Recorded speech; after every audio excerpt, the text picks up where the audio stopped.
Look around you right now. Don't move, just move your eyes. What do you see? Do you see a pristine, open surface? Or do you see a graveyard of good intentions? Old coffee cups, stacks of unread papers, tangled cables, post-it notes from 3 weeks ago, a layer of dust. You tell yourself, it's organized chaos. You tell yourself, I'm a creative genius. Einstein had a messy desk. Stop lying. You are not Einstein, and this is not chaos. This is rot. There is an ancient Japanese belief that your environment is a perfect mirror of your internal state. If your room is messy, your mind is messy. If your car is filled with trash, your life is filled with trash. You are wondering why you have anxiety. You are wondering why you have brain fog. You are wondering why you procrastinate. You think the problem is your motivation. The problem is not your motivation. The problem is your vision. You are forcing your brain to process 1,000,000 signals of junk every time you open your eyes. You are running a marathon with a backpack full of rocks. The Zen monks practice a discipline called soji. It translates to cleaning, but it does not mean doing chores. To the monk, cleaning is not something you do to get the dirt out. It is something you do to put the spirit in. Today, we are going to shame you into cleaning your room. We are going to show you the neuroscience of why clutter is killing your IQ, and we are going to teach you the art of soji, how to turn your environment into a temple of focus.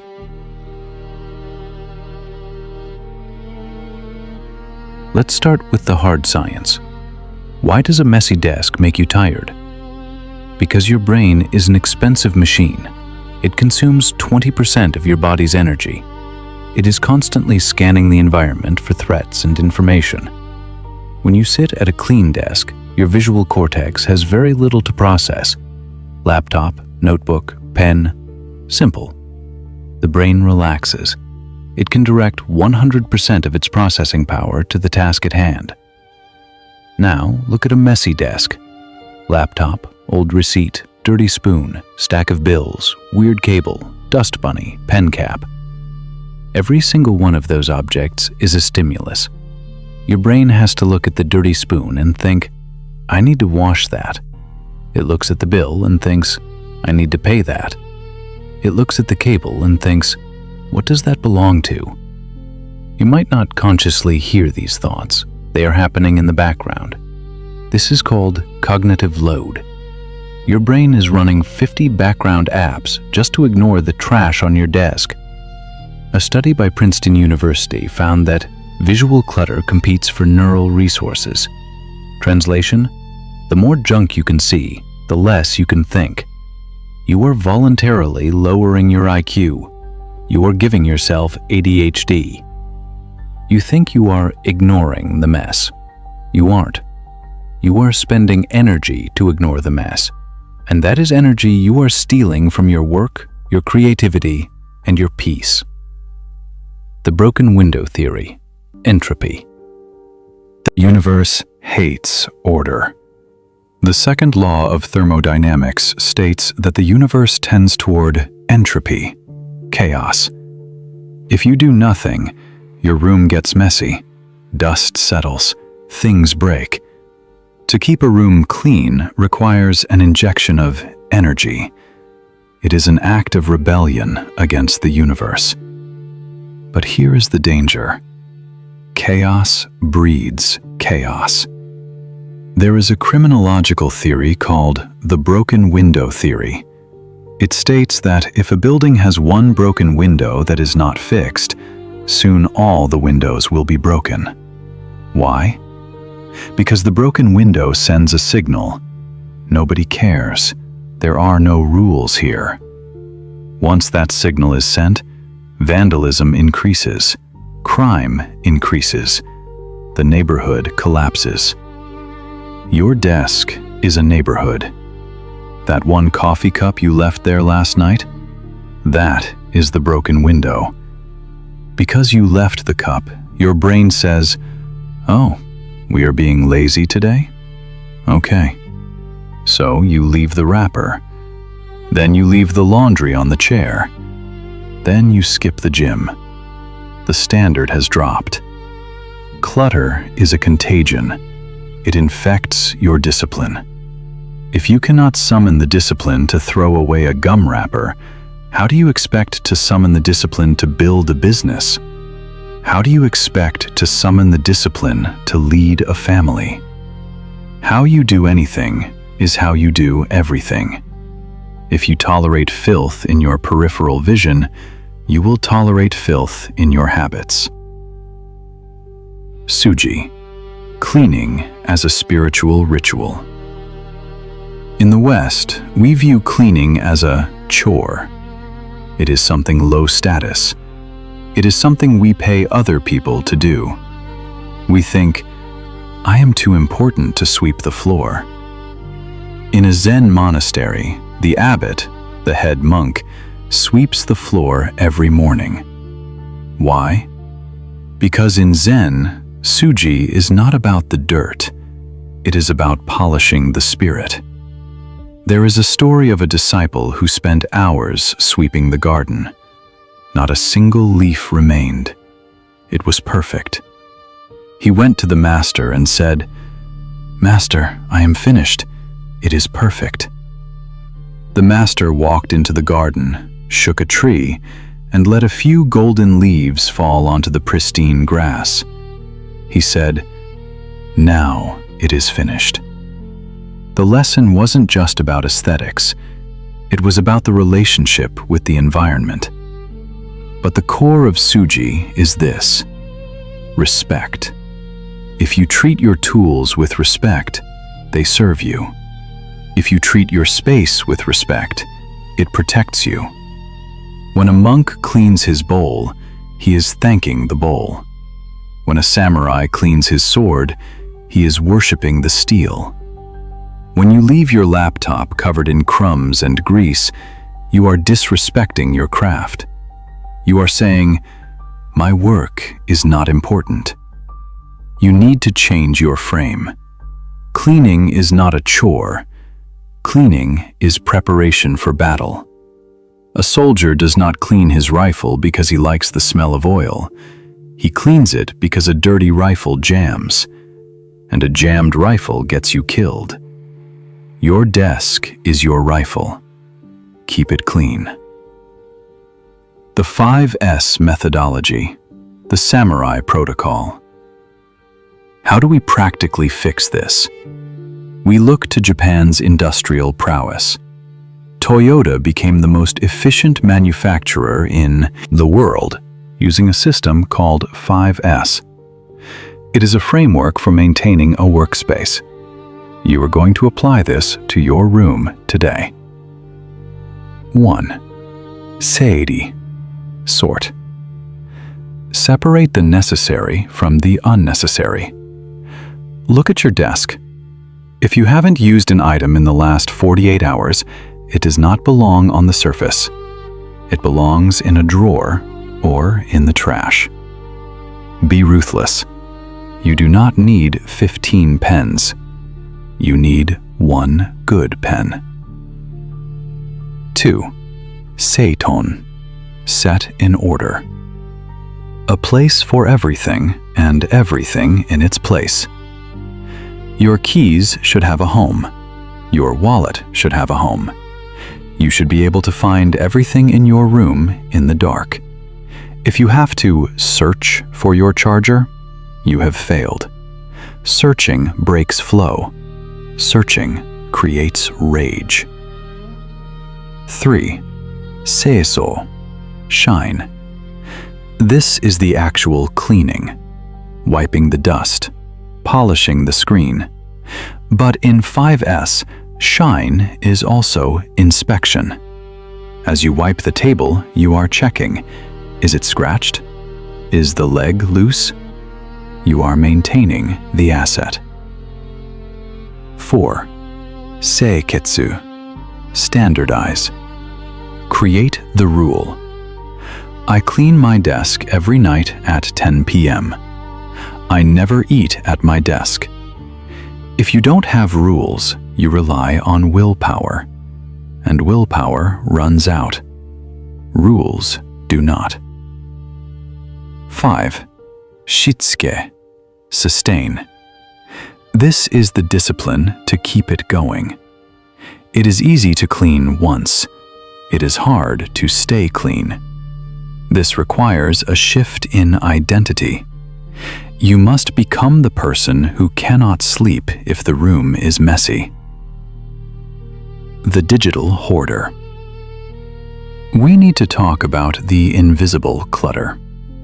Your computer. You have 4,000 unread emails. You have a desktop covered in screenshots you will never look at again. You have 50 tabs open, just in case. This is digital hoarding, and it creates digital anxiety. Every time you open your laptop, you are greeted by a wall of unfinished business. Those red notification badges? They are tiny stress bombs. They are shouting, "You are behind. You are failing. Look at me." You need to practice digital soji. The protocol. Desktop 0. Your desktop wallpaper should be visible. No icons. Use a launcher like Spotlight or Alfred to find apps. The visual calm of an empty screen is powerful. Tab bankruptcy. If you have tabs open from last week, close them. You aren't going to read them. If it was important, you would have done it. Close them all. Reboot the brain. Inbox 0 or inbox bankruptcy. If you have 10,000 unread emails, you are never going to sort them. Select all. Archive. Start fresh. If it is truly urgent, they will email you again. Stop carrying the weight of the past in your pocket. The psychology of stuff. Why we hoard. Why is it so hard to throw things away? Why do you keep that broken charging cable? Why do you keep the birthday card from 5 years ago? Because of fear. You are afraid of the future. I might need this someday. This is the mindset of scarcity.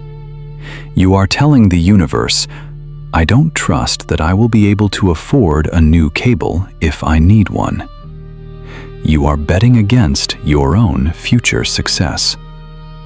The rich man throws the cable away because he knows he can get another one. The poor man hoards it because he lives in fear.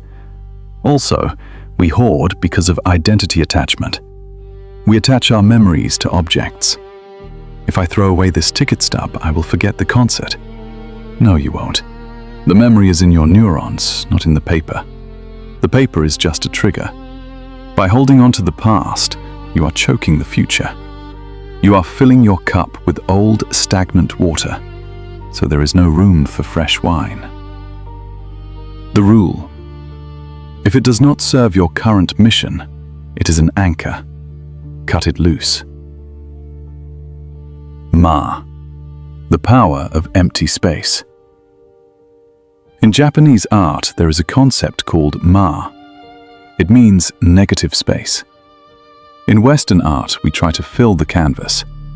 We are afraid of the blank white space. In Japanese art, the blank space is the most important part. The space defines the object. The silence defines the music. Ma is potential. If your room is packed with stuff, there is no ma. There is no room for new ideas to enter. There is no room for God to enter. When you clear your desk, you are creating a vacuum. You are creating a stage for your work to perform on. Steve Jobs was a master of ma. In his early days, He sat in an empty living room with a Tiffany lamp and a stereo. Nothing else. He didn't want stuff interfering with his vision. He wanted pure focus. You need to become comfortable with emptiness. Don't buy a knick-knack just to fill a shelf.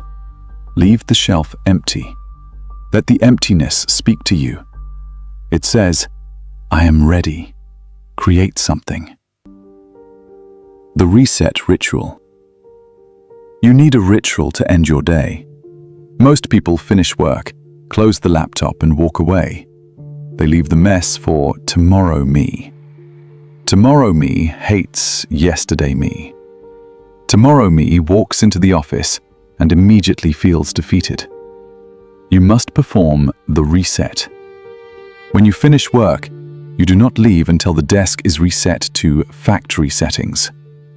Close the tabs, wash the coffee cup, throw away the trash, align the keyboard. Write down the one big task for tomorrow on a sticky note and place it in the center of the desk. This serves two purposes. Closure. It signals to your brain that the workday is over. It helps you disconnect and relax. Ignition. When you sit down the next morning, you don't have to think. The environment is ready.